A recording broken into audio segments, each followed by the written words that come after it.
Let me tell you a personal story. I felt helpless very few times in my life. Let me tell you a personal story. And one of the times, perhaps the most emotional time that I felt helpless, shocked, was when we ran out of drugs, medicine. The year 2020, October, late October, the midst of CV-19 pandemic in Russia, the real first wave that we were hit with. It was just the beginning of this huge wave, the biggest and the baddest one. The place Rostov-on-Don, south of Russia. One of our relatives, or one of us, our family members, gets down with COVID. Actually, the entire family does, husband and wife. And the wife takes it easy. It's like a regular flu for her. She recovers quickly within a few days, and the husband gets it real hard. He has always had chronic problems with his lungs, and COVID started worsening. And after about 4 or 5 days, it got to a point where he couldn't walk anymore. He was out of breath. He couldn't breathe, you know. And to us, it was clear that something is terrible was happening. So the entire family got together and we decided, we started helping him out. We, amid a huge shortage, we could secure a nurse for a guy for a private visit. It was such a shortage. I remember meeting a nurse like 2 in the morning. That's the only time she could spare for us. She worked regular shifts from 8 to 6 at the hospital, and then from 6 until basically 4 in the morning, she would come from apartment to apartment helping people out, okay? And then we secured a nurse, and she said that she needed a few things for us to buy at the pharmacy. Among those things were RVs. It's called the system in Russia. That's, to administer RV at home. They were drugs, antibiotics. I remember amoxicillin, very strong antibiotic. And there was one of the key things, blood thinner. We needed to administer blood thinner through IV. If I couldn't, she said, if you don't buy it, just at least get the pills.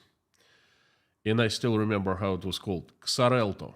It was not made in Russia, it was a foreign drug. So the time was around 11 p.m. and we were counting minutes because the guy was getting worse and worse, and the nurse was coming late at night, like early in the morning. And, I got up and I went to a pharmacy. We have tons of pharmacies open round the clock in Russia. And I showed up at the first pharmacy. And I don't take any drugs usually. I don't go and shop for drugs. So I came to pharmacy and I asked for the drugs on my list. And the pharmacist looked at me like I was insane. She said, "We haven't seen this stuff for 2 months. I can only give you IV systems and I have a few." I said, "What do you mean you don't have any drugs?" And she looked at me and she's like, "What do you mean? Do you know what's going on around?" And I said, "Okay, well, I bought what I could buy. That's IV systems." And I, drove to another pharmacy. Same response. "We have not had this in 2 months or, 6 weeks. And the third pharmacy, it's like they were looking at me like I was insane. Like, why did you even bother coming here? We haven't had this spirit here since 1969, So 5 or 6 pharmacies and one pharmacy in the boondocks.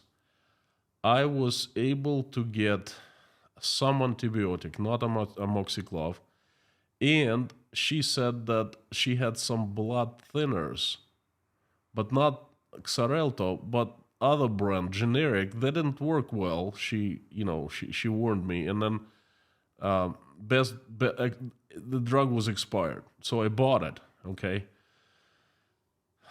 I came to visit. Well, I picked up the nurse. She came at my relative's house, and she did not administer anything, no drugs. She taught his wife, an English teacher, how to administer. His wife had never done anything like that. She had never done shots, anything like that. And the nurse looked at her and she said, well, if you want your husband to be alive, you'd better learn. And she learned.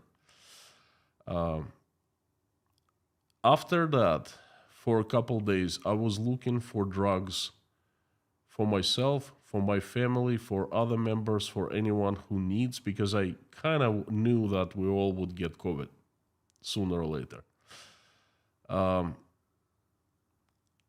I did not find Xarelto. I found other blood thinners through connections, not through pharmacies. In pharmacies, there was nothing. Granted, that was a special situation, middle of COVID pandemic, and none of us was ready. The government wasn't ready, and it doesn't matter. I would like to emphasize, to share with you the feeling that I got when I was at the pharmacies getting turned down time after time after time. My friends, that's not a good feeling. It's a feeling of complete helplessness. There's nothing you can do. I can go and get food. I can hunt if I do go to the store. I can hunt. I can get nuts. I can get, I don't know, things that grow in the woods. I can get water, but I cannot get drugs. None of us can. In case an apocalyptic situation happens, drugs is what's going to kill us. Lack of drugs, okay? Not lack of food, not lack of water. We'll easily get that, but not drugs. I don't wish anyone, I wish that none of you goes through that horrible experience, knowing that a person might die if you don't get drugs. And they're also always are so easily available. You don't even think twice. Oh, if you need something, you just go to a pharmacy and buy it, But when you come and no drugs anywhere, that's very, very scary. It's more than scary, it's tragic, because people die because of that. And they did die in COVID.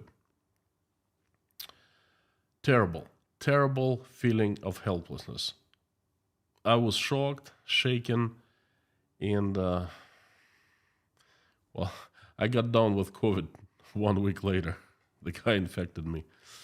I was helping him out. But that's a different story. I actually made a movie about that, a film. If you want to learn what happened on that day and later, then I have a link. I'm going to make a link in this live stream so you can watch it after the live stream ends. Now, let's get back to the topic of the stream. And I would like to tell you what's happening in the Russian pharmaceutical industry right now and why I've told you the story of me going to pharmacy, not being able to buy drugs, and feeling absolutely helpless. Howdy, everyone. My name is Konstantin. Welcome to Inside Russia, where I give you news updates that I find important, that I think explain what's truly happening in Russia. What you will not find here is propaganda, BS, and lies. What you will find here is common sense, logic, and truth, and emotions, because I am a human being. Inside Russia is where usual Russia explained by the unusual Russian. First 30 minutes I deliver my message, and then if you want, you can continue conversing in the live stream chat, which I turn after the message, asking questions, making comments, conversing. I would love that very much. So please join me after the message. Oh boy, this message has become harder and harder. But you know what? No one said it's going to be easy. This stream could have had many different names. For example, shortages of medicines in Russia, shortages of drugs in Russia, Russian pharma troubles, how Western sanctions work in Russian medical industry. Different names for the stream, but one core idea. Russian pharma and Russian medical industry is in big trouble, and it's not meeting demand for producing medicine. You know, many Russians these days, and for the past 12 months, they have been going and acting and saying everything according to the party line, saying something like, look, we have survived all the Western sanctions against us. We have prevailed. Look, they have not broken us. The West hasn't broken us. Despite everything that they're saying, we are not on our knees, and we're going forwards as strong as ever, stronger than ever.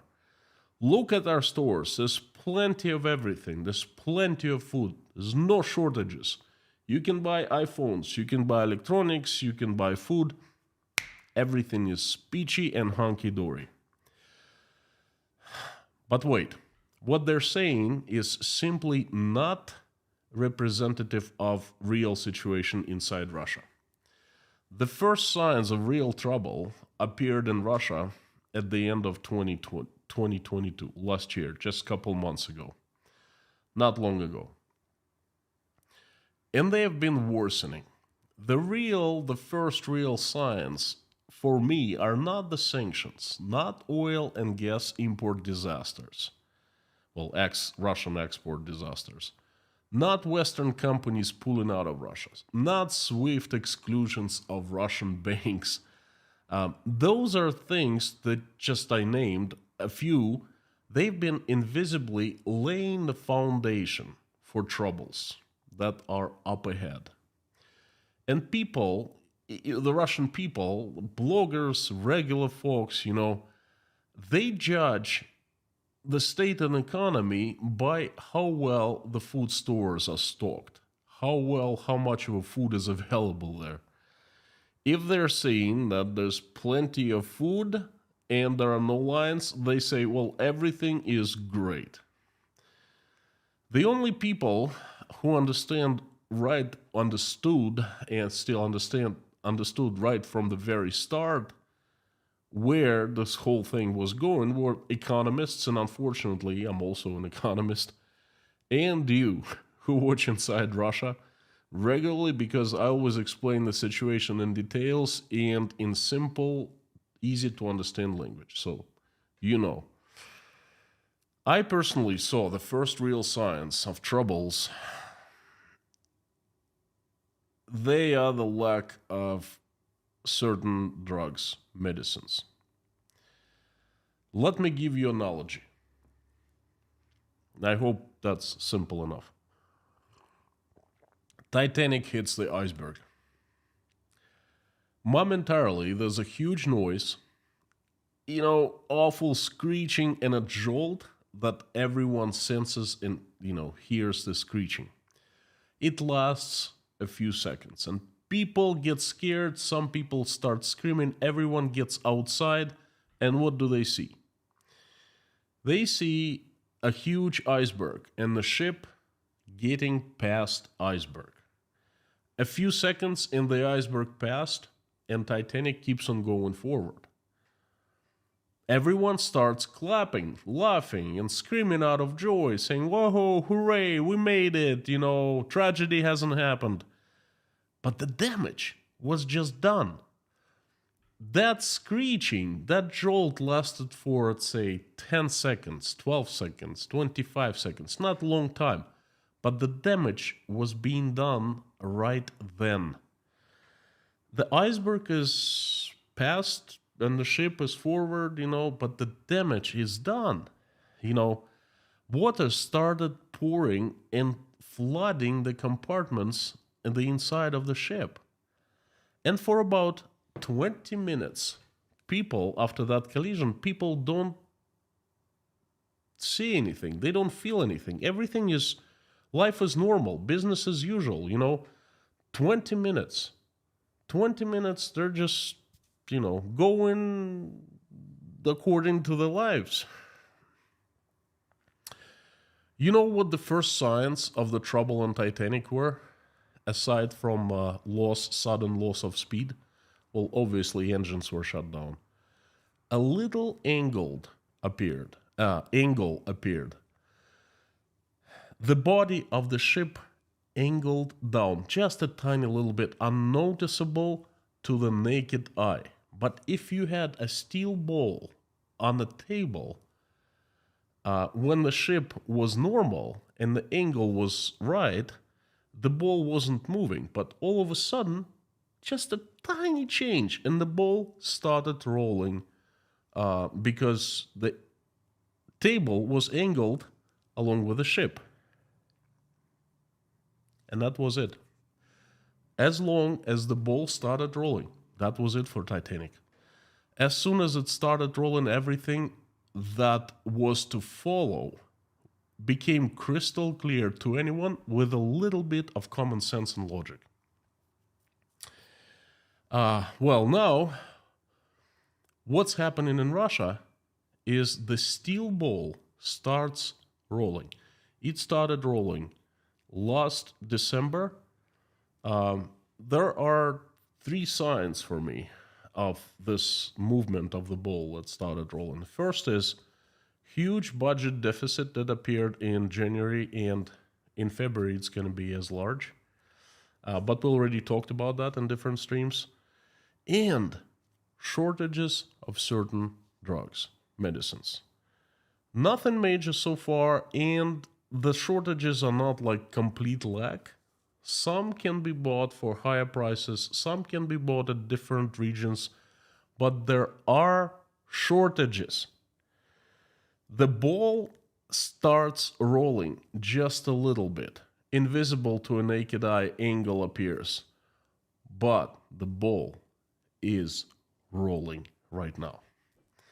Let's take a look inside the current situation in Russian pharmaceutical industry. For this stream, I used 3 major resources. First, my friends and family answering questions of availability of certain drugs, my wife, industry media, Russian medical industry media, inside media, and Russian newspapers Kommersant and Vedomosti that usually give truthful information.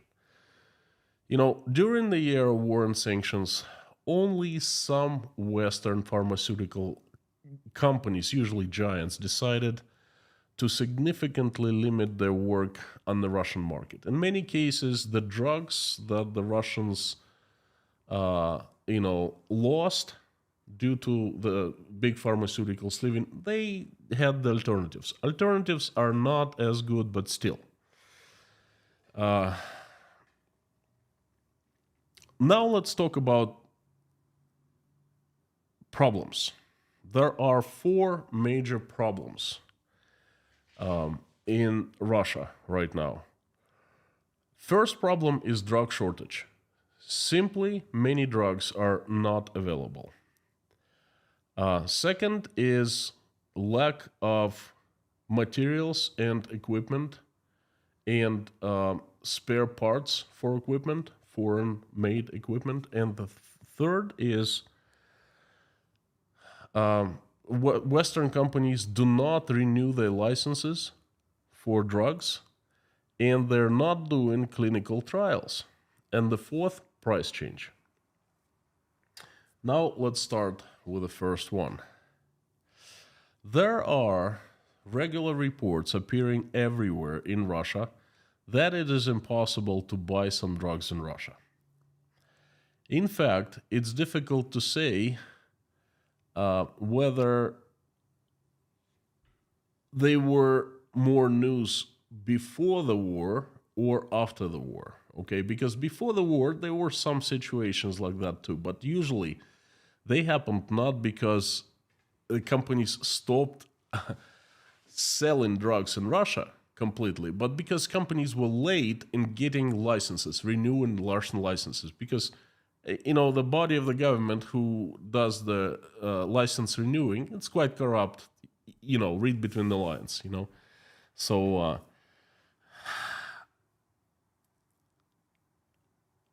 situation changed in the second part of 2022. Lots of research have been done, and in late of last year, drugs with 99 active substances, 8% of all important drugs items in the Russian market altogether stopped being imported, stopped being supplied to Russia. Different companies have stopped. They haven't left. They just have stopped supplying drugs to Russia. Among the big ones are MSD. Just it doesn't. Their names don't really matter. Just trust me on that. That big pharma giants of the West. Now, some products are no longer available on the Russian market, and believe it or not, but the Russian Ministry of Health announced there is a list of 100 drugs that most likely will see shortages in Russia on and off. The government usually doesn't say things like that because it doesn't give us bad news, only good news. But in this case, I think that the doctors are doctors, first of all, okay? And then they just warn regular people, patients, to stockpile on certain things, not to die later, okay? There are some medicines on the list that we can live without. For example, herbal mixtures with motherwort and peppermint oil, some vitamins, hydrogen peroxide, bacteriophages, and so forth, Something quite easy to replace with time, and something is not really important and we can give them up. But other drugs are for for example, for emergency pressure reduction, antipyretics. I'm sorry, I'm really bad about this medical names, including acetyl salicylic acid and paracetamol, antibiotics, anti-tumor drugs, including monoclonal antibodies, drugs for the treatment of diabetes, solutions for peritoneal dialysis, the glucocorticoid prednisolone, human immunoglobulin against hepatitis B. Stuff like that is really important, and people can suffer greatly without having access to these drugs, okay? Some drugs cannot be replaced in Russia because simply there's no alternatives. For example,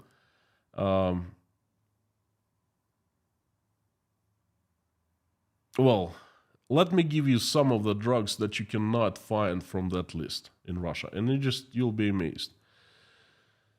The most widespread drug is called amoxiclav. It's a very potent antibiotic, and it has a very wide range of bacteria that it kills. You cannot find it in most Russian regions, including Moscow, Krasnodarsky region, Krasnodar province, and Orlovskaya province, and the big ones. So many. There have been complaints about people not being able to buy amoxiclav since November of last year. Foradil Combi for relieving asthma, Estrogel, certain hormones, Gexarol, ibuprofen, Nurofen, Strepsils, Envimox, Biseptol. Lots of drugs with iron, such as Maltofer, Ferrumlex, re-inject, phenyls. Um,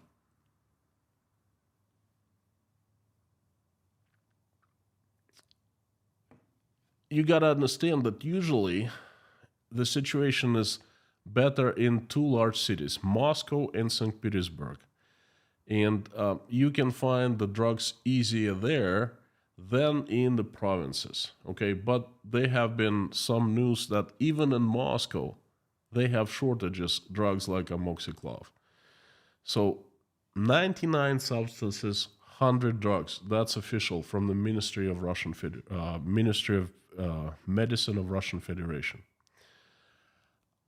Last March, American company 3M announced its termination of supplies to Russia used for local anesthesia in dentistry. Also, dentistry was affected by the fact that 3M stopped supplying its products products, both medicine and consumables. Doctors can not longer use the usual grinding discs that 3M supplied to basically all dentists and cement for dental treatments.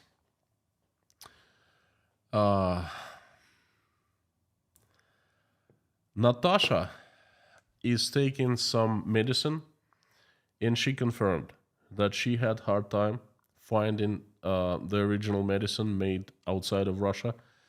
Alternative was offered, but it's more like a placebo. It's not working as well. Okay, there are shortages.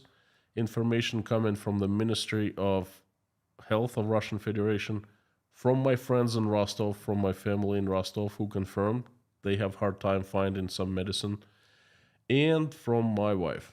So there's no shortage of medicine of any kind here in Uzbekistan, by the way. Now, there are foundations, private foundations that help patients, and they have been reporting big problems with obtaining certain medicines as well. For example, the Circle of Good Foundation, created by the decree of the President of Russia, that's actually a government foundation, provides unregistered medicines to people under 19 with serious illnesses, periodically has situations, after the start of the war, when the delivery dates of such medicines postponed over and over again. For example, in February 23rd, in this month, it became known that for various reasons, suppliers could not bring two drugs into Russia, supply into Russia, metreliptin and lomitapid. So I guess people who need the drugs, they're out of luck.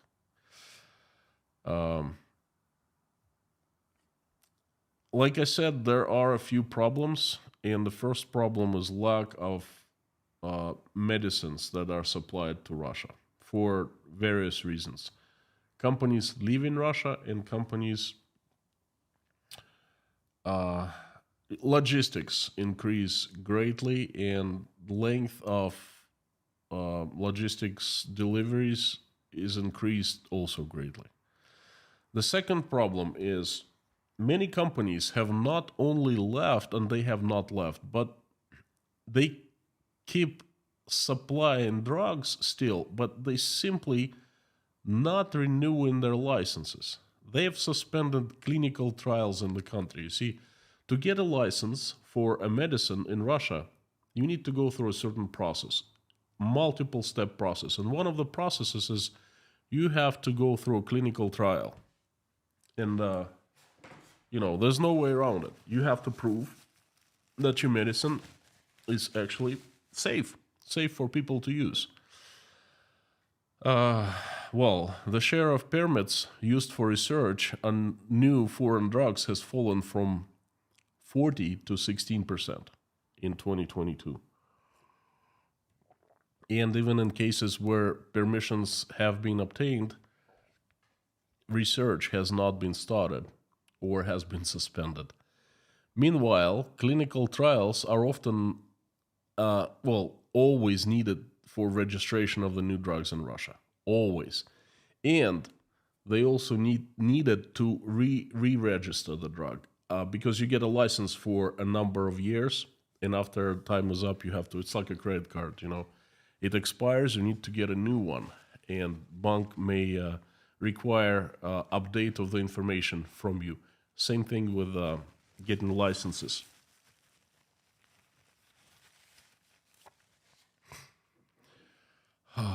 So if there is no clinical studies, no new drugs will not be granted licenses. There will be no supplies.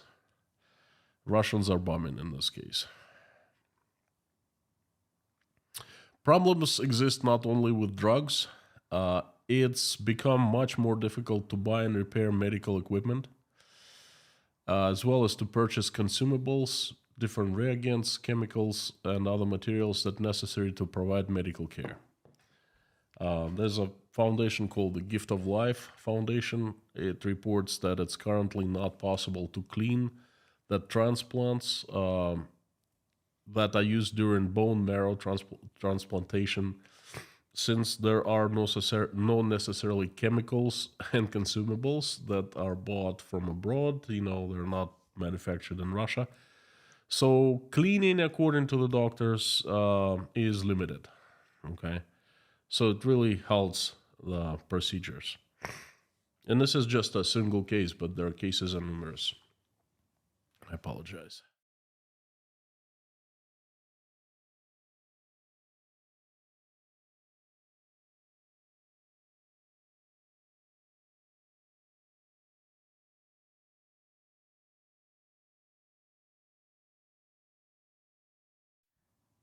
There are many examples I have in front of me. There are different foundations. The SMA Families Foundation is having problems. They have a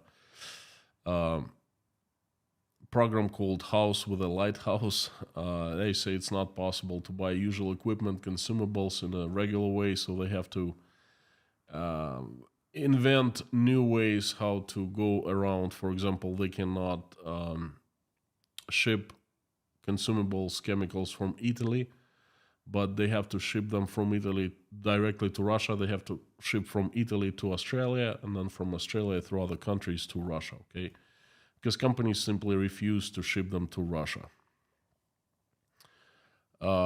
Gift of Life Foundation director Ekaterina Shergova also says that logistic chains have increased, procurement process have become much more complicated and much lengthier, and I have a bunch of other quotes and statistics here. Representatives of various clinics, companies producing complex equipment and medical devices, as well as patients, note that the repair of foreign equipment and the supply of components have also become very complicated, close to nearly impossible. Necessary parts transported for months on unthinkable routes as well. And some companies basically refuse to work with Russian organizations, Russian clinics, Russian companies. And the Russian organizations have to seek new suppliers. And that just halts all medical procedures. There's also a huge problem with the repair of prostheses, replacements of hands and legs and stuff like that, and other devices. You just don't repair. They don't repair it for Russia abroad.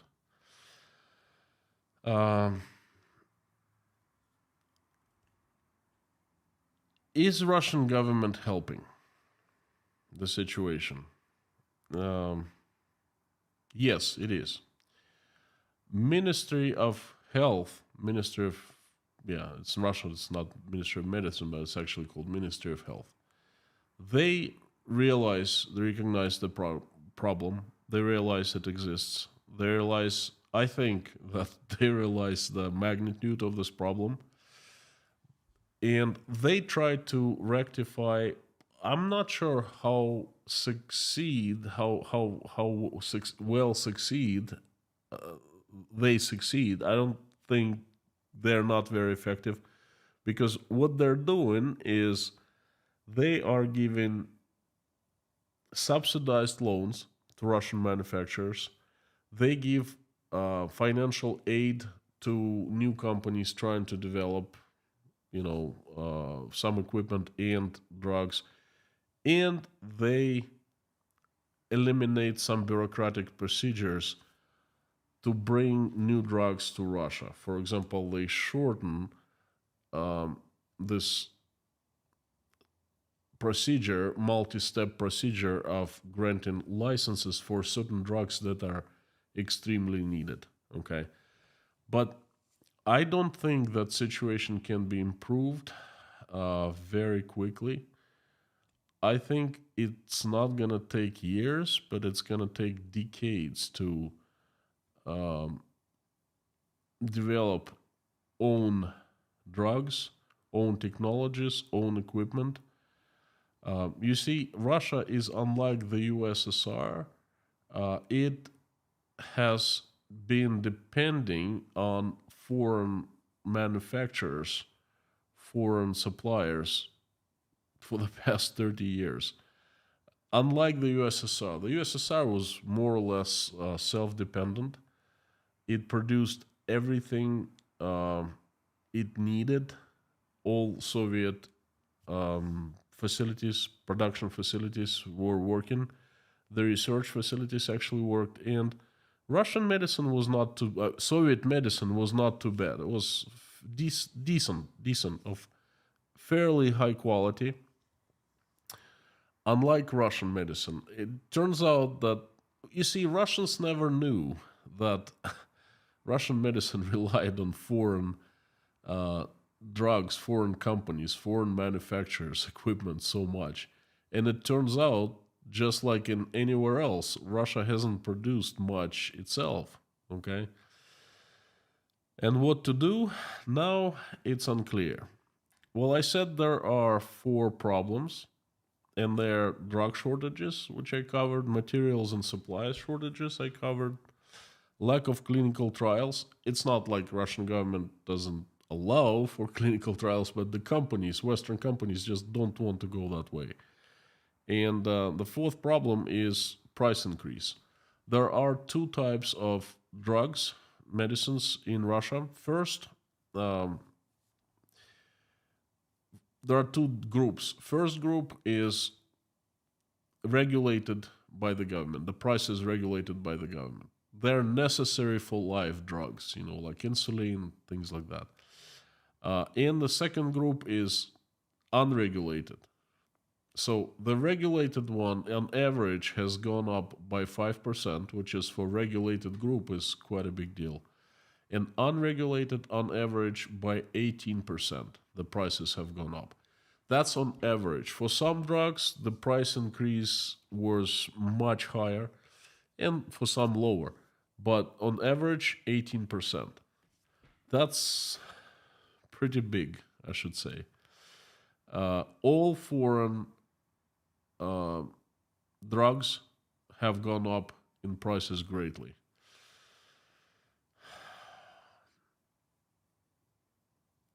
I would like to talk a little bit about foreigners, just foreigners living in Russia, and lots of foreign bloggers on YouTube who saying everything is fine.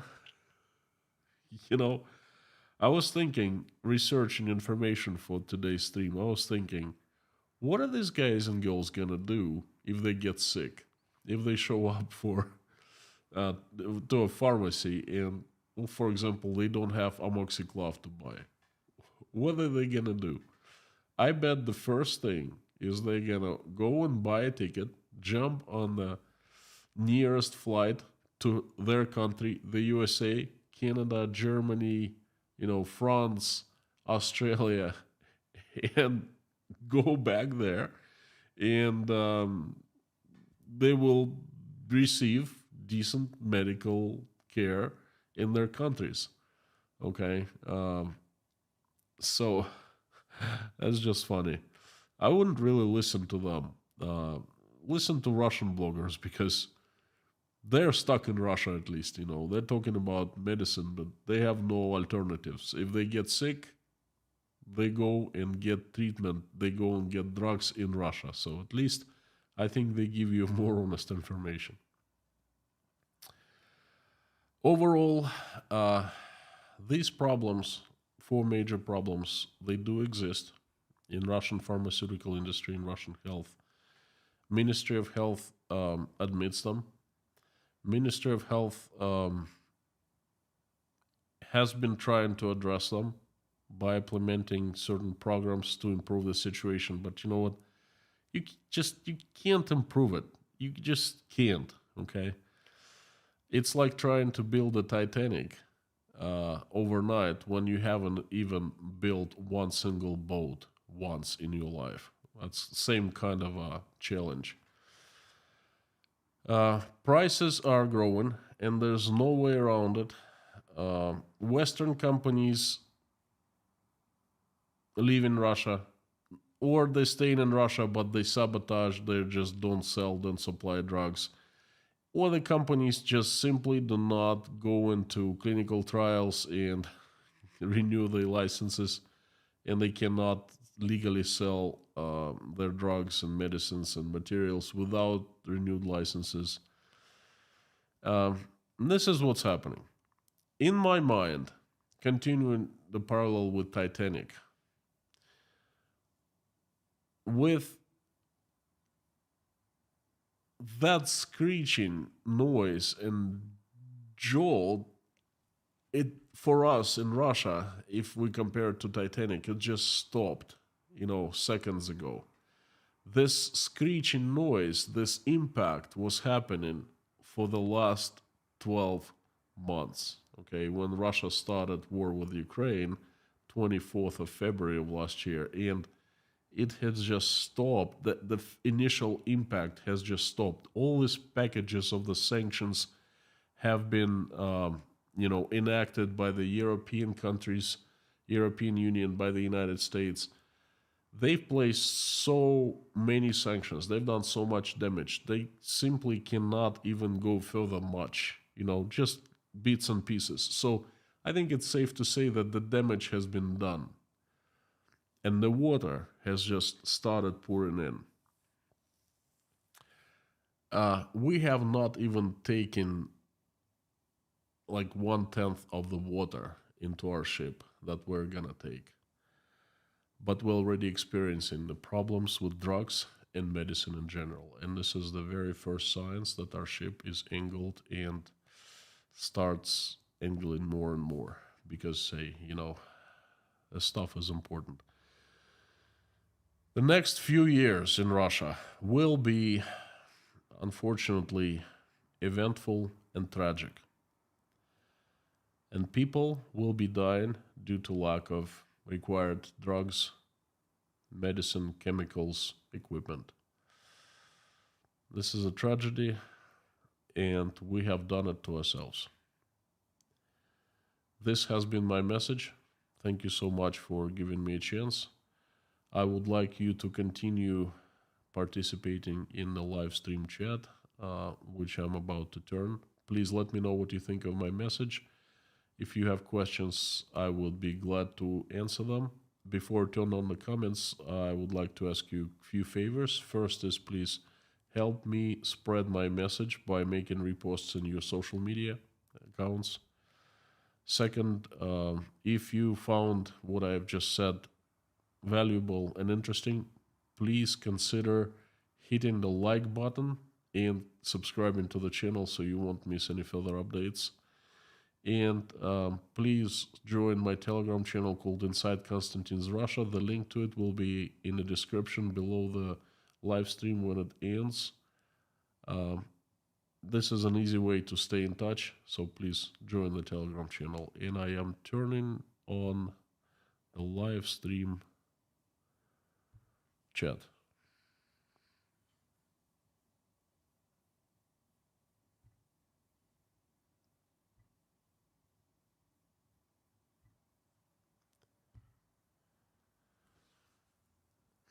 If you're not seeing the chat appears, please hit the refresh button, just like what I did, and that you will see it.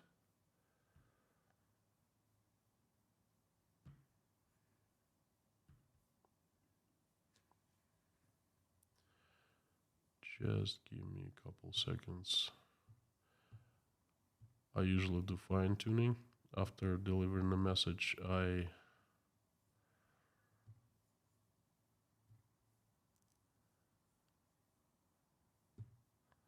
open the chat in a separate window, so it's easier for me, more comfortable to look and read and answer your questions. If you want me to notice your question or comment, please put it in caps, and please put inside Russia after @ so it jumps right into my eyes in a large orange box.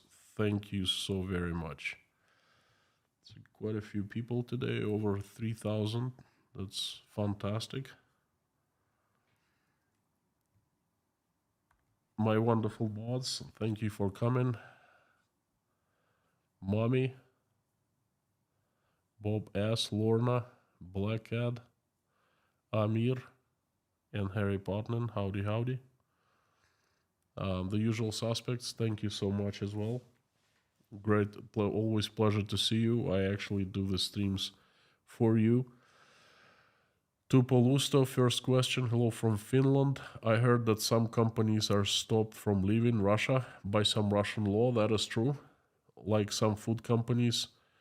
How about med companies? No, med companies, you cannot stop them. I don't hear any laws. The thing is, med companies have not left. Very few left, I think. Mostly they're staying. But they're not doing business with Russia. They're saying, okay, we just do not supply our drugs because this is not in our business strategy. That's it.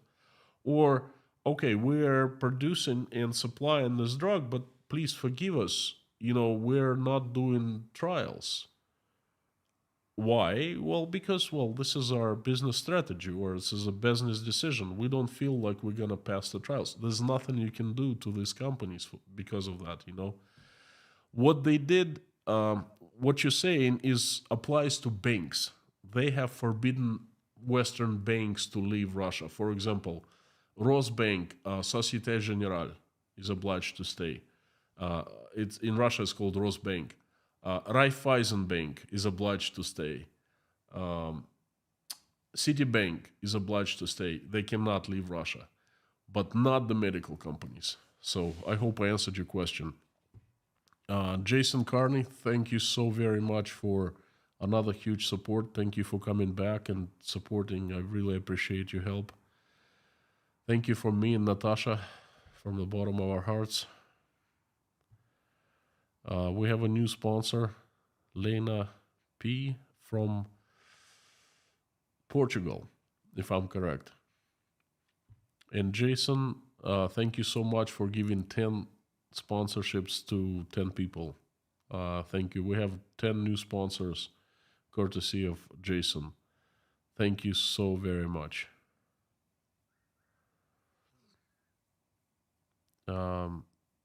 Pamela J., thank you for the parallels and great job on the pharmaceutical names. Oh man, that's Pamela J., I'm so sorry about the names. They're so tough. They literally break my tongue,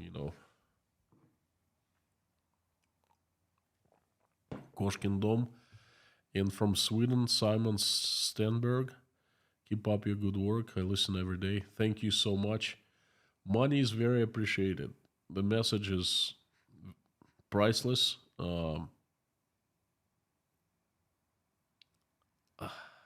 You can count on me showing up every day and continue streaming, and not streaming, but giving you messages. The way I see the situation inside Russia through my eyes. Thank you so very much. Loved your analogy. Isabel Ligo, thank you so much. Bob S., howdy, howdy. Wanda Pease, howdy from Oregon. Sending love to Oregon and Germany to Mary Matteo. Charlie B. from Pacific Beach, California, as always. Thank you for checking in. I wish I was there. Sam K, hello from the UK, sending my love from Uzbekistan. And Jason, another $50. Thank you so very much. Thank you, thank you, thank you. Uh, I I don't know what to tell you. I am very, very grateful for your support. Ken, welcome to Deep Inside Russia. We have a new member on the second tier. Jeffrey S. Also medicine for pets. Jeffrey, I haven't touched this topic on purpose. Medicine for pets is actually in a far worse shape than medicine for people. Uh, just let's leave it at that. You know, the situation is much dire. I think they've stopped supplying almost everything for not humans but pets.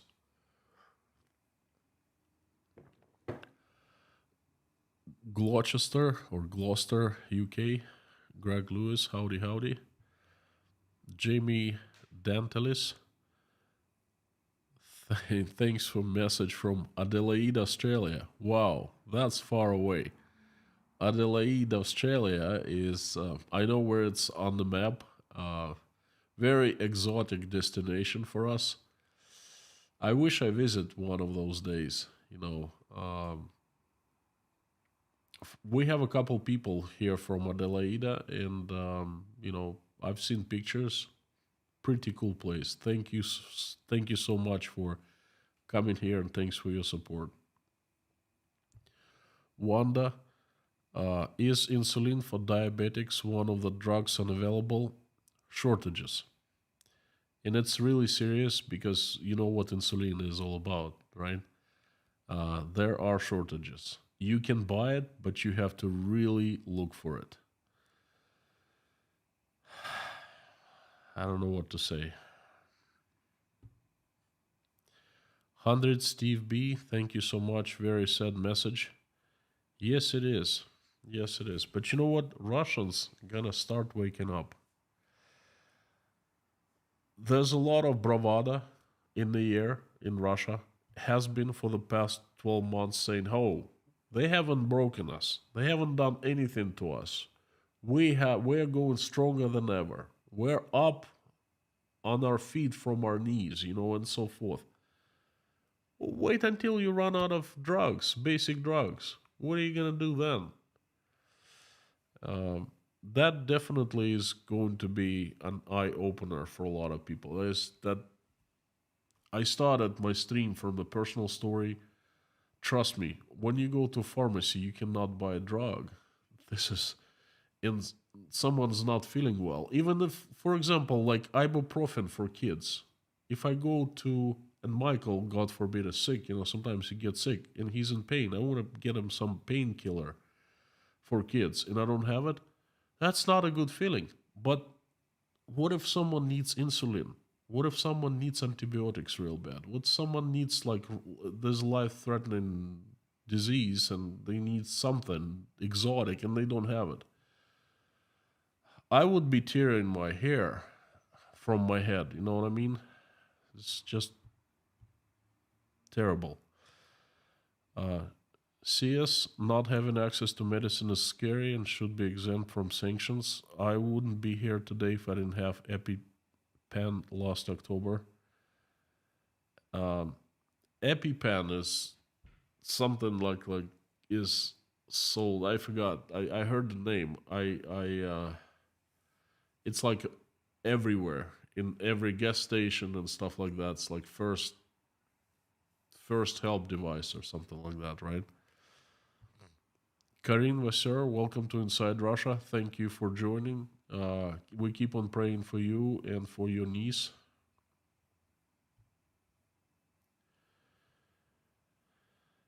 Multidaki, it would be only fair when Putin also couldn't get necessary drugs for him.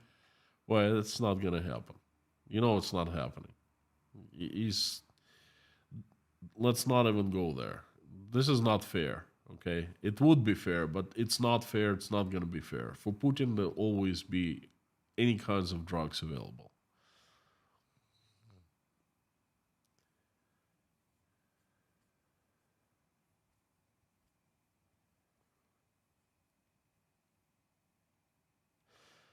Uh, WDH ATV Adventures. Hope your family member has recovered. Uh, the drugs that I bought, they didn't help him because his lung damage was 84% at the time, and he was getting worse and worse. He lasted for 36 more hours, and he got it to the point where he couldn't move anymore. He couldn't go to the bathroom. He would just be like out of breath, wasn't able to breathe. And what happened is the hospitals were overflowed. The nurse, we called her and we told her that his situation was worsening. She said, "You gotta get him into hospital. He's gotta get on oxygen." And it was very difficult. So what happened? And it's in the video. I don't know, Lorna, mommy, if you could pull it out. I think it's either early November or late October 2020. It's not a stream; it's a video. If you could give a link. What happened? I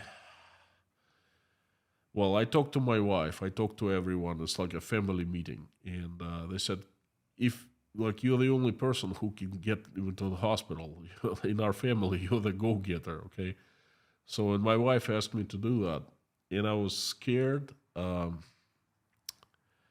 SHIT-less, because I was gonna go into a COVID hospital. We didn't know much about COVID back in 2020. Everyone was panicking, was scared. I saw the example of my relative near death, and I was sitting in my car, and I remember I prayed. I imagined in my mind the parents of that person. I was my wife's sister, husband. His parents passed away. I imagined, closed my eyes. I imagined angels helping me. I imagined his parents helping me. They said, well, I figured they didn't want him to die. I imagined God on my side, and I kind of pumped myself up a little bit. I did this. I prayed.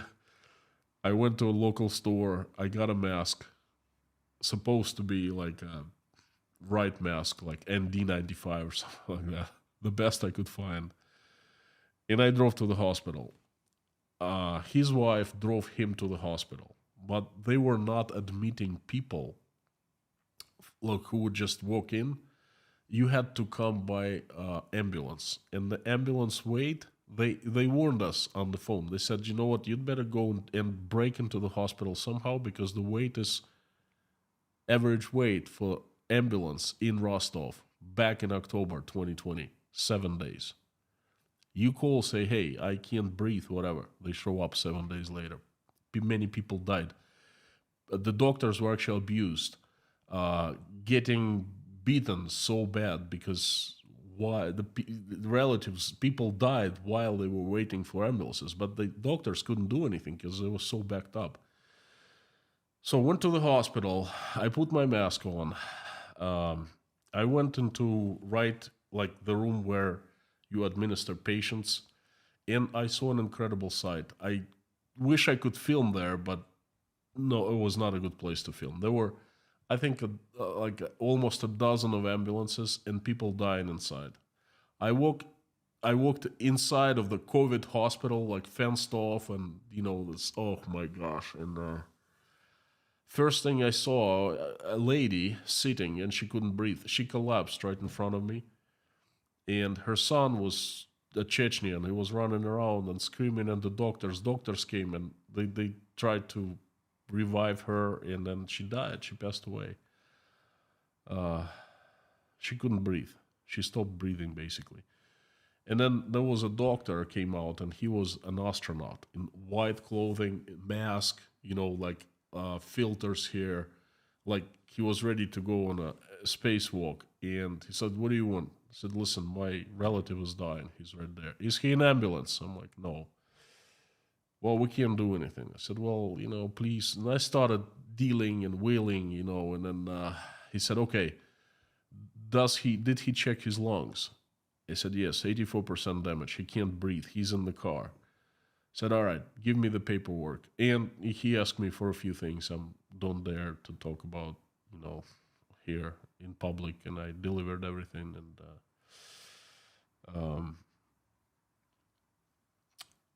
they administered him. They put him onto oxygen right away. And he recovered very quickly. 3 days. He was in intensive care between life and death for 3 days.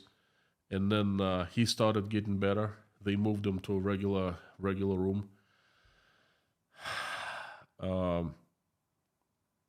He got out in 2 weeks. I actually, when I was administering him, I was talking to this people that were coughing right into my face, and I remember talking to a doctor, and I was scared. I was really scared, And I said, "Look, is my mask helping right now?" And he looked at me with a sadness in his eyes, and he was like, his voice was like robotic, coming from the mask, from behind the mask, and he said, "Your mask, you can take it off right now and shove it up your butt, and that's going to be the same effect if you have it on." He said, even I, in this costume, not 100% protected from COVID. And everything dropped inside of me, and I'm like, oh, fudge. But I got the guy, I checked him in. I made, I managed. And I got infected, and I had COVID for the first time. A few days later, I developed it. It wasn't a big deal. It was like a very light flu. I was coughing a lot. I was coughing my lungs out, but that was the worst thing. I breathed okay, and I did an entire playlist of videos. I called it like being infected with COVID, and it's still there. It wasn't a big deal. All in all, in 3.5 years, I've had COVID 5 times. 3 times was official and twice not official. But you know what? Not a big deal. One of them was pretty bad. I actually developed pneumonia. And then 4 of them were not too bad at all. But let me tell you, it was quite an experience. So, WDH ATV Adventures, answering your question. Yes, he did recover, but it was a big story. Karen from Maine, howdy. Because of sanctions, it's worse in Russia, but medicine prices and scarcity is becoming global. Your info is correct, K. I'm stockpiling already. It's do-it-yourself healthcare. It's scary. Even in the United States? Karen, what you just said is pretty bad, Holy moly. What is world coming to? Hang on 1 second.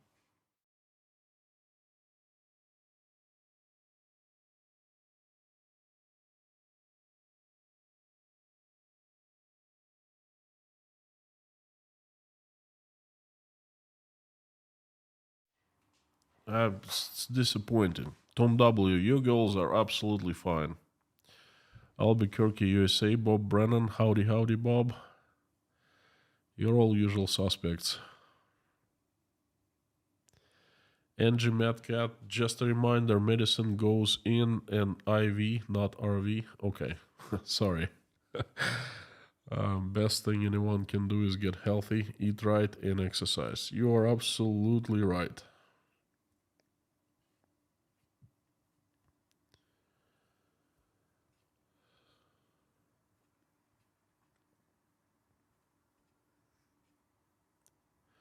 Think I missed a few messages.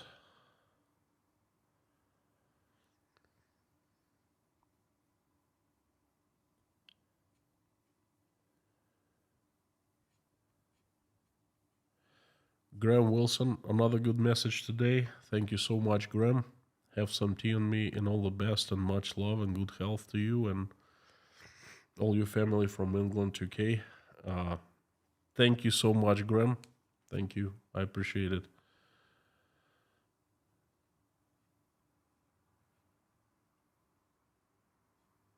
Huh? Insulin is free in the UK? Certainly is not free in Russia. Isn't Sputnik a strange name for medicine? DeVito, very strange. Very, very strange. Angie Medcat, in April 2020, I couldn't get my regular asthma medication for quite some time. That was pretty scary. Angie, you know how I felt when I was standing in the pharmacy. I wasn't buying it for myself, but for a relative, a member of a family. And it was scary, but he was really near death and getting worse.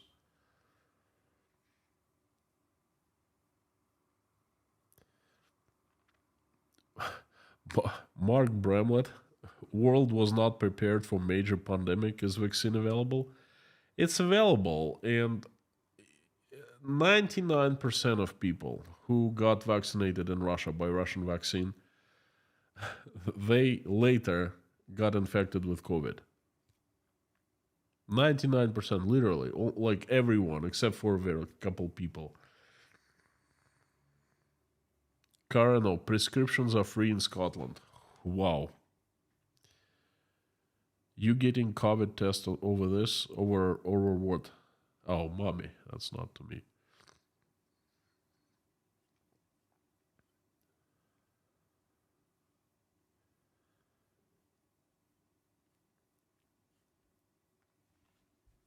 Dan Lawrence, good evening, Constantine. I was wondering if there is a large black market for fake generic drugs in Russia. I know that there are many companies in both India and China producing generics and fakes. Huge. When I have someone coming from the USA visiting or just like a friend of a friend, I ask to buy me ibuprofen, uh, vitamin C, multivitamins. Um, what else? This painkiller slash blood thinner drug. What should we call it? Aye.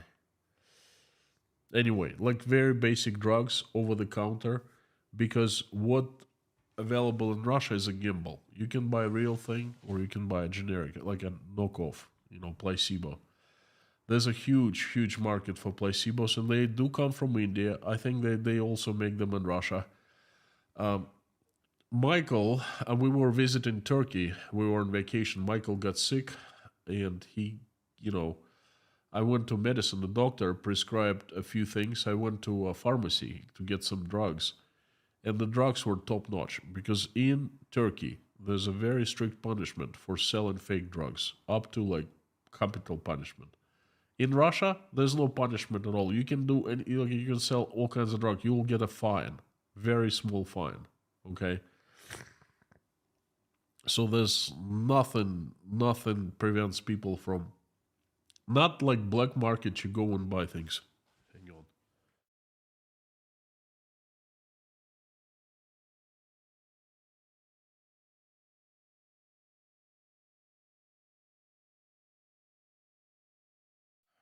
Sorry about that. Not like a black market, but you go to a regular pharmacy, and the chances are you'll get a placebo there. Uh,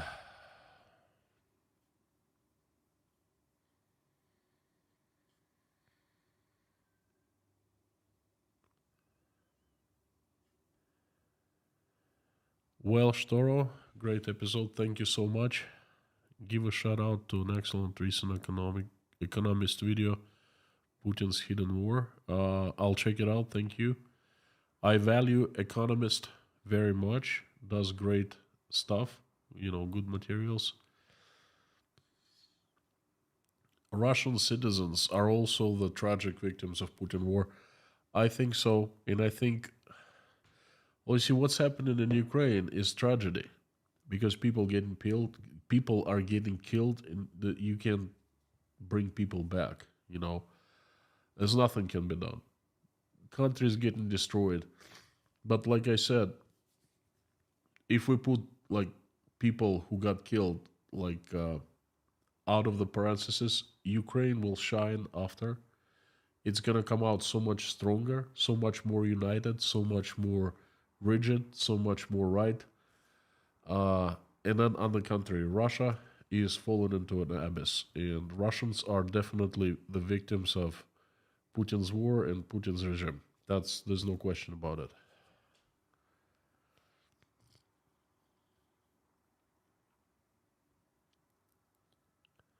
Tom W, do all the mods still work or some are retired?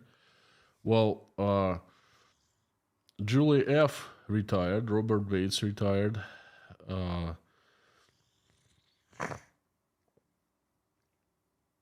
well, the mod I can't really tell her her real name. She didn't want to be mentioned. She retired quite some time ago. And the mods right now, some of them are busy with their stuff, and then they just let us know, saying, "Hey, I can't mod today because I'm doing my work, or I'm with family reunion and things like that." And they just go back and forth, you know. So none of the mods have retired recently.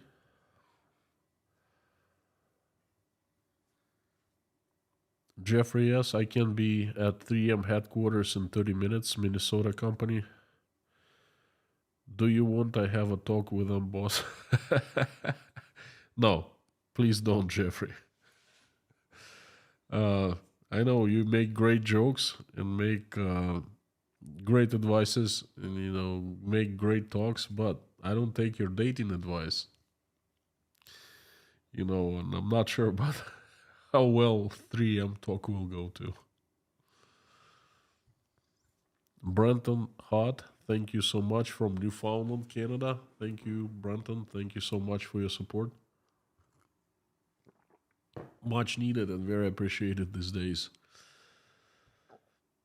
Sam M, $10 in the US. We have generic drugs as well. But your generic drugs work so much better than us. Because I think our generic drugs are just placebos. Generic drug is a pharmaceutical drug that contains the same chemical substance as a drug that was originally protected by chemical patents. That's in the United States, my friend. In Russia, it's different. You have a chance of buying a fake, even like a real drug. Aspirin. I remember what I always ask for them to bring me from the States is American aspirin, real aspirin. Because Russian aspirin works like SHIT. That's Russian generic drug for you. Thank you so much. Ken Nicholson, thank you. I appreciate your support. Thank you so much. You know, friends, I'd like to do a little off-topic message. It's 2:17 a.m. here in Uzbekistan, and guess what date it is? March 1st.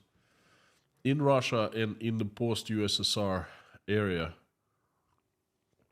in all countries, winter, the season ends on the 1st, not on the 22nd. Like, your winter begins on December 22nd, ends on March 22nd. We don't have that in Russia. In Uzbekistan, it starts on December 1st, ends on March 1st. So this is the official end of winter. And boy, am I glad. Let me tell you, that was one of the hardest winters in my entire life. So depressing, so feeling down, so feeling lonely, countryless, homeless, um, you name it. Culture shock. Let me count. September, October, November, December, January, February. On March 27th, it'll be, what, did I miss anything? So, October, November, December, January, February, March. So that's going to be 6 months in March, right? March 27th. 6 months, half year since I came to Uzbekistan. 6 months. That's unbelievable, you know? Oi, oi, oi. I'm so glad the winter is over. I'm so glad the spring is here. It's become real warm in Uzbekistan. It's high 60s every day and sunny. And it's just February, you know. I have great things ahead of me. I believe in that. I will continue doing the streams. I will increase the intensity of working on YouTube. I want to do shorts and occasional videos. Good things are coming up. I'm so glad this winter is over. And thank you for all of you. To all of you, thank you for usual suspects for supporting. And with your help, without your help, I would have died.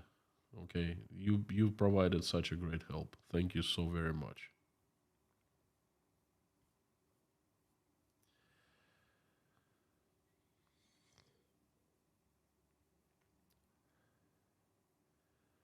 Black Cat, yes, thank you.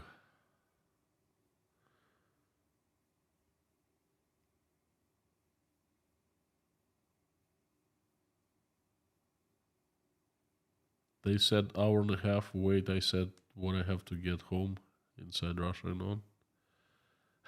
Thank you, Dave.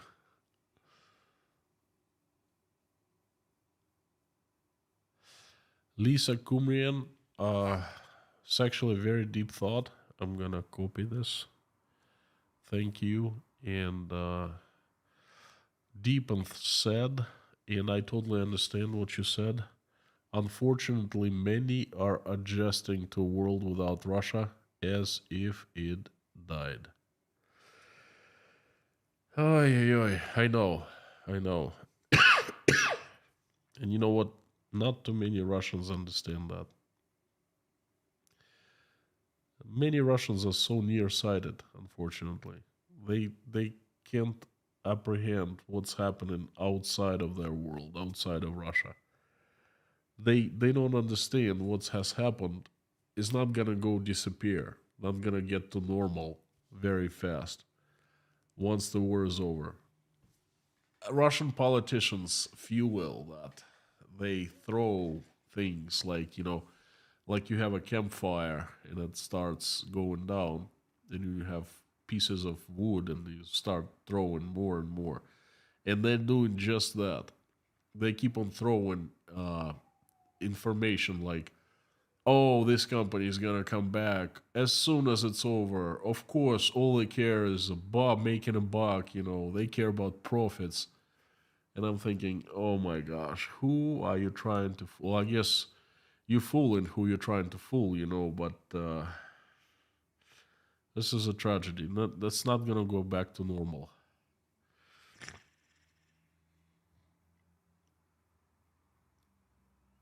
Use birch instead of aspirin, which is derived from components in birch bark. River Swami, thank you so much for advice. Never heard of it, but I'll check it out. Paula W. He wanted to take my mom on a date or something like that. You know, yeah, it was pretty bad dating advice.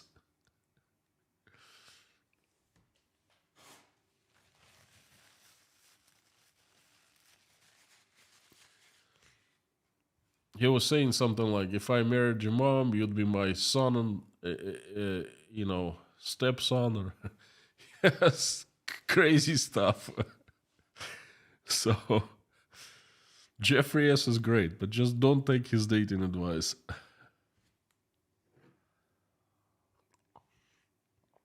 Dan Lawrence, prescription in the UK costs around 18 per item, regardless of the cost that companies that they charge the health service.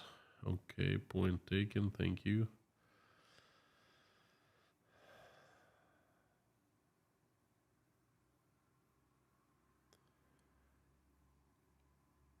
Ann Larson, Xarelto costs $200 in Sweden. Wow. You know what? It usually costs less in Russia, but when there was shortage of Xarelto, that people were scalping prices to over $200. I think a pack of Xarelto with 20 pills cost something like around $300. But when someone is dying, or there's a possibility of someone dying that who you know and who you care for, you don't care about the money. You just go and pay whatever the price is.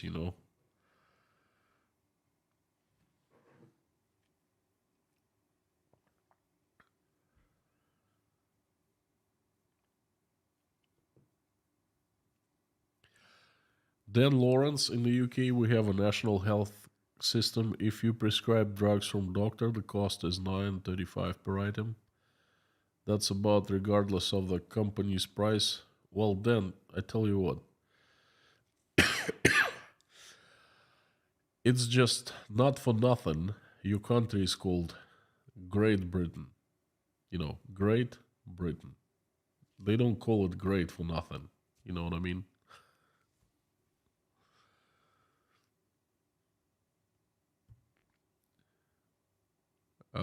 Black Cat, speaking of meds, can mom get what she needs? Thanks. Black Cat, thank you so much for asking. Thanks for the support. She doesn't need much. She had a pretty bad case of COVID last 18 months ago. She was taking medicine for 3 or 4 months after that, supportive medicine, but she stopped and she's not taking anything. She's so much into natural health cures, such as like she drinks warm water with freshly squeezed lemon juice and honey every morning. She does things like that. So she doesn't. She's very rarely needs medicine like drugs. So and she does get everything she needs. I make sure if worst comes to worst. Detail is retail. Thank you so much. Enjoy your stream. Try to catch every day. Thank you so much. I take it you are in retail.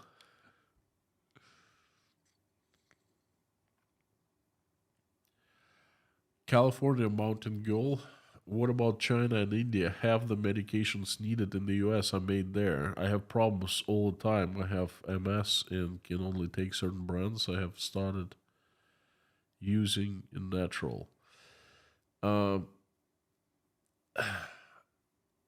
so you understand.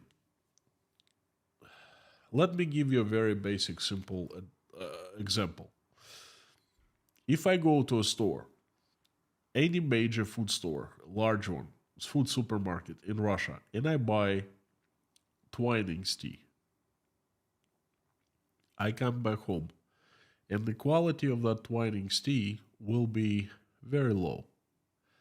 Now, if I go and buy the same Twinings, let's say English breakfast, the red box, let's say in England or in the UK or in America, anywhere, that Twinings is going to be such of better quality because there are different markets, Russian market and American, the UK market. Same thing for medicine. What China and India does for you, manufactures for you, is so much of a better quality than it manufactures for Russia. These pills, these medicines, they don't come from one pot. They come from different pots. One huge pot says for the USA, for the UK. Another one says for Russia in smaller letters. This is how it works. So even if we buy not generic but like real stuff, like Bayer aspirin, for example, chances are we're not gonna get the good stuff.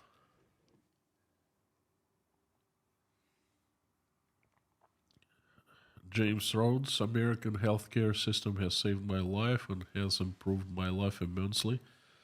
Thank you so much. I'm very glad to hear that. Thanks for this message. Cheryl, I sometimes rarely watch Joe blogs. He's excellent. Then Desjardins, Tylenol and Advil, and multivitamins. I usually don't get Tylenol. I get ibuprofen. I myself rarely take pills. Well, lately, for the past couple months, couple years, I've started getting sick more often. But before, I never took pills. If and when I got sick. I would toughen it out. It takes 7 days with the pills and a week without pills. But lately I started taking them. CKH, when will you get that cough diagnosed and treated? I'm going in for a blood test tomorrow morning. You're needed for Russia's future. I'm not sure I need it for Russia's future. Oh, I highly doubt it. My friend, I don't know about that. KGB will use expats for espionage. Uh, are you suggesting that KGB will use me for espionage? I don't get it. CKH. Are you implying that I'm gonna be working for KGB living outside of Russia? That's not nice. I can assure you that that's not my cup of tea. Do you talk to Misha? Of course I do. I talk and see him daily. Why are so many failings from Windows? Well, take a wild guess. I think some people know too much. That's why they fall out of the Windows. There was another suspicious death today. It seems like every single week there are deaths nowadays. Uh, Balcazar, Steamcat. What about Arbidol drug? Well, I have another name for Arbidol drug. It's called snake oil drug.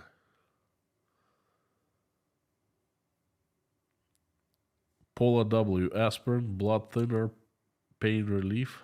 Okay. Wheat herb. Hello from Lithuania. Generics is not placebo. It is alternative from other companies as far as I know. And you're absolutely right. In your country, because you live in the European Union, and medicine medical industry is very regulated and supervised and monitored. Not in Russia. Anything goes. People just do anything for to make a buck. That's what the problem is. If they caught red-handed selling placebos, no one cares. They just get a fine. They will and deal, and they get themselves out of trouble. That's how Russia works. That's partially why we're in such dire situation, waging a war on Ukraine, because that entire system of Vranyo is finally backfired at us. Okay, so I understand what placebos are, but placebos are different in the European Union and in Russia. Trust me, they are. They are so much different.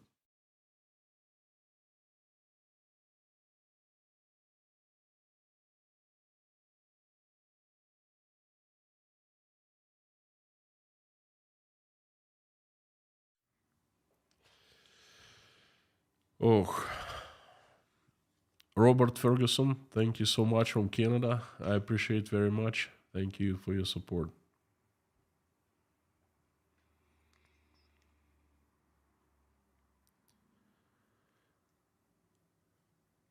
What? Who is in Tashkent? Allison? I just saw I'm in Tashkent.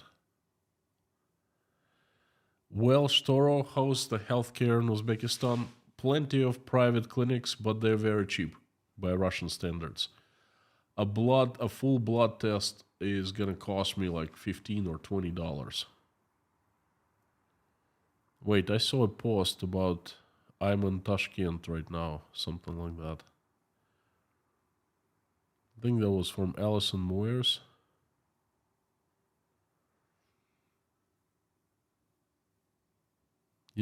If you're in Tashkent, I'd be expecting you to show up at the Breakfast Club tomorrow.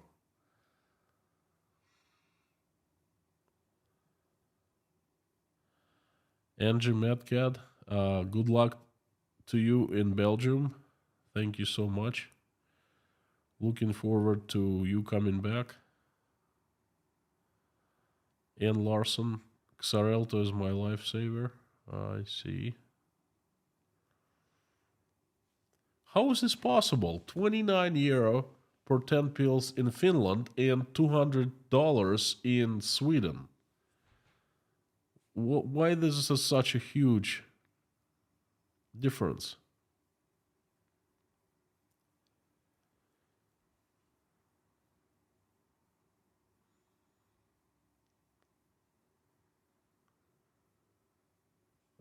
Yeah, I'd be a Papa Jeffrey. Don't take the advice from Jeffrey, please. Anything but the dating advice. Um,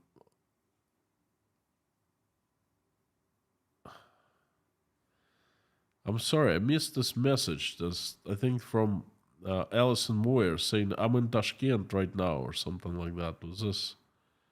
Where was that?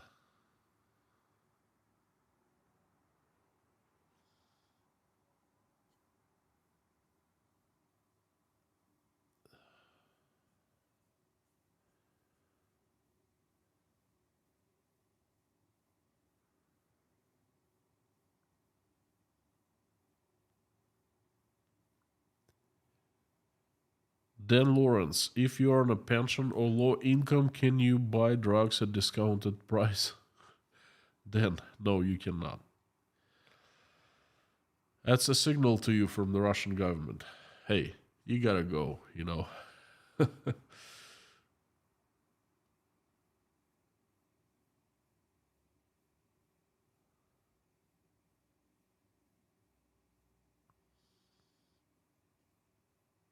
Where is Alison Moyer's message that she's in Tashkent or Uzbekistan or something? It just appeared in front of my eyes and then it jumped again.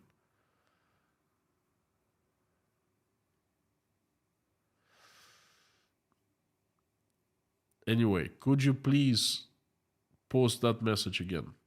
I would really appreciate it. If you're in Tashkent, definitely we're gonna meet. Please come to the Breakfast Club tomorrow. That'd be fantastic. Sweet and Swedish, is anabolic steroids still fabricated and prescription free in Russia? Is he teasing me or something? I don't know. They've never been free. They're actually legal. Not illegal, but not over the counter. You have to have a prescription from your doctor for them. Okay. All right, my friends.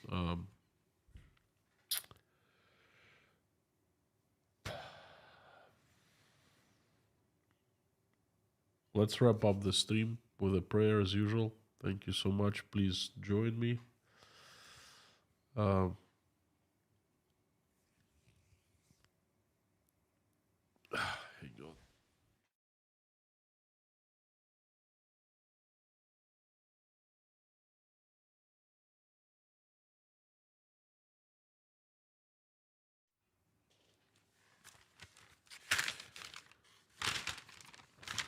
Getting my notes. Let's pray and ask a little differently about all people who are sick and need medical help, who need treatment, who need support and love and recovery. Let's pray for those. Thank you, thank you, thank you for joining. Thank you so much. Let's pray together. Dear God, Jesus Christ, thank you so much for giving us such a day. Thank you for this winter to be over. Thank you for us being alive. Thank you for food that you place on our tables. Thank you for roofs that you give over our heads. Thank you for people who we love and who love us that are around us. Please help our children, keep them safe and healthy, and give us wisdom to raise them so they, when they grow up, they become good adults and change this place to better, make this world a better place. And so we have enough wisdom to keep their skies above their heads peaceful. Dear God, please help stop the bloodshed in Ukraine. The country needs the bloodshed to be over. It's suffered enough, and people have suffered enough. Reach out people who can make the decision to stop the bloodshed and touch the hearts, touch the minds, touch the souls, so they wake up from lethargic sleep and make the decision to stop this terrible war. Please help everyone in Ukraine who has been affected. Send recovery, send love, send angels, send support, answer their prayers, and make their wishes come true. Please send everyone in Ukraine angels so they keep people out of harm's way and not one single drop of blood is shed anymore. Please help my country, Russia. Send the army of your strongest angels with sharpest swords, led by Saint Michael, to get rid of the demons who have hijacked my country. Make it run by the angels. Make them kick all the demons out and away. Make them make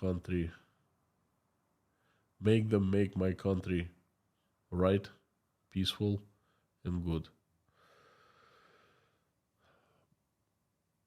Please help everyone who's traveling, send them safe travels, help everyone seeking for asylum, running for their lives, help them, send good people and help their way.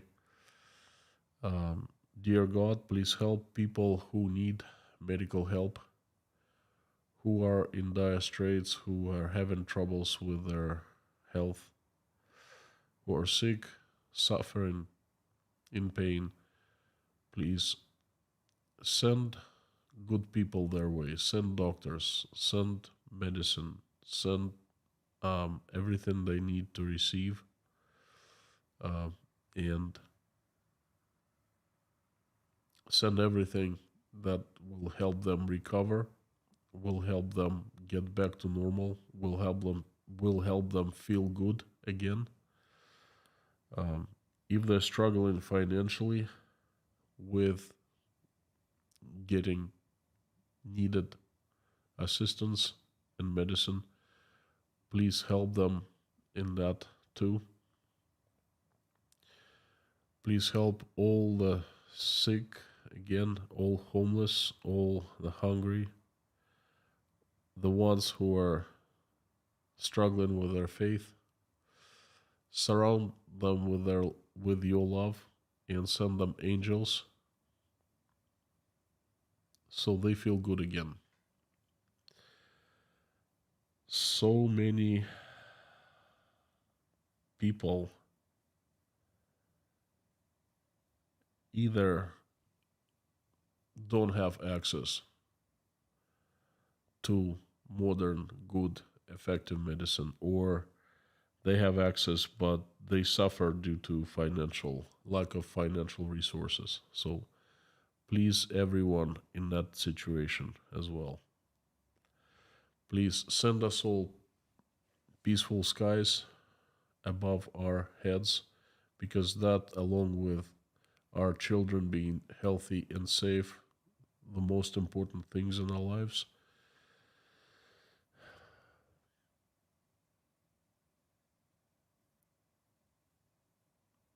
Please give us wisdom to keep the skies above our heads peaceful, because it's really up to us.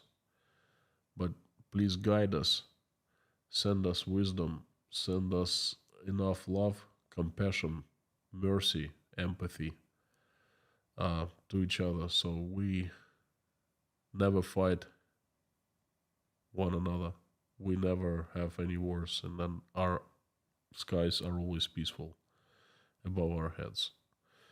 Please help women who are pregnant and making choice, deciding whether to keep their babies or not. Reach out and talk to them so they make the right choice. Thank you so much for bringing us together in this community, allowing us to congregate every single day, converse, and pray together. Please help everyone who is praying and those who are simply watching us pray. Make everyone's wish come true and everyone's prayer heard and answered. Thank you so very much.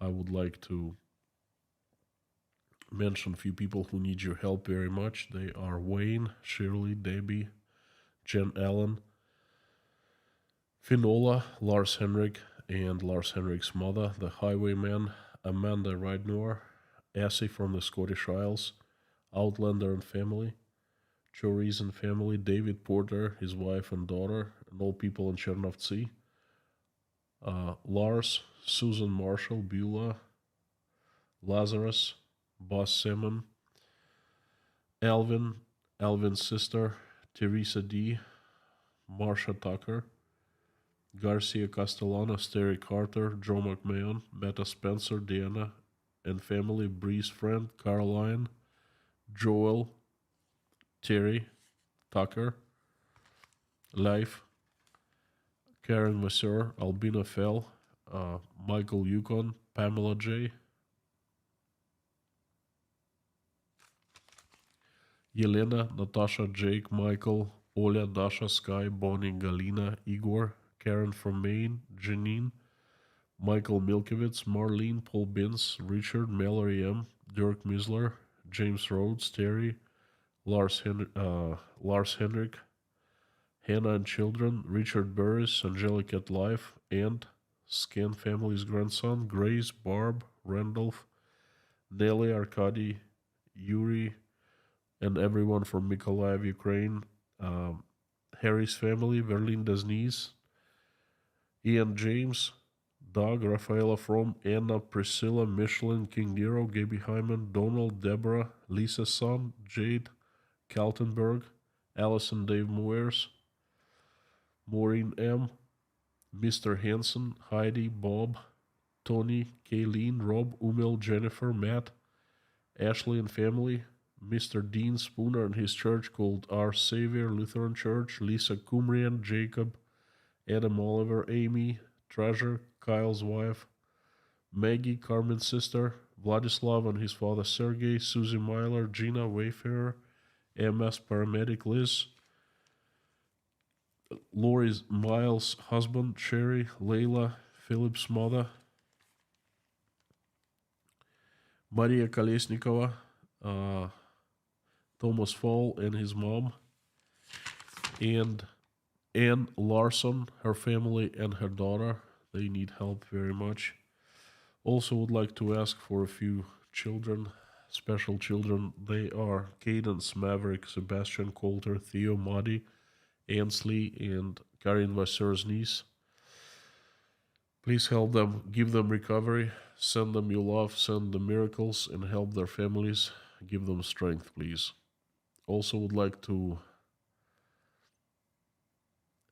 ask you to help all children from Ukraine who have been affected by the tragedy, who have been taken from the families and the families too.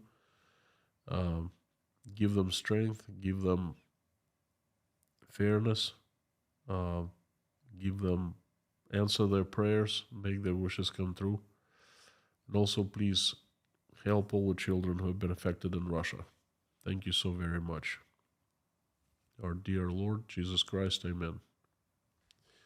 Thank you, my friends. I appreciate one more time you coming and giving me a chance to speak, and you listening and watching me. Thank you so much, and conversing, commenting, and supporting. Thank you, thank you, thank you. Among the comments, I just saw that American Vice President is visiting Blinken, visiting Uzbekistan. If he is, then he's going to be passing by my apartment, or he passed by my apartment. I saw lots of commotion today. Nothing unusual, because the president goes by back and forth every day. But, it's definitely either will pass or passed already by my window. So that's interesting. Thank you so very much. You are absolutely awesome, and you rock. And sending you love and new hope. May this spring will bring us all the good and all the bad that is in our lives. Thank you so much. I will see you tomorrow. Another message, another stream. And before I finish, I would like everyone to join me and say out loud, Carthago delenda est.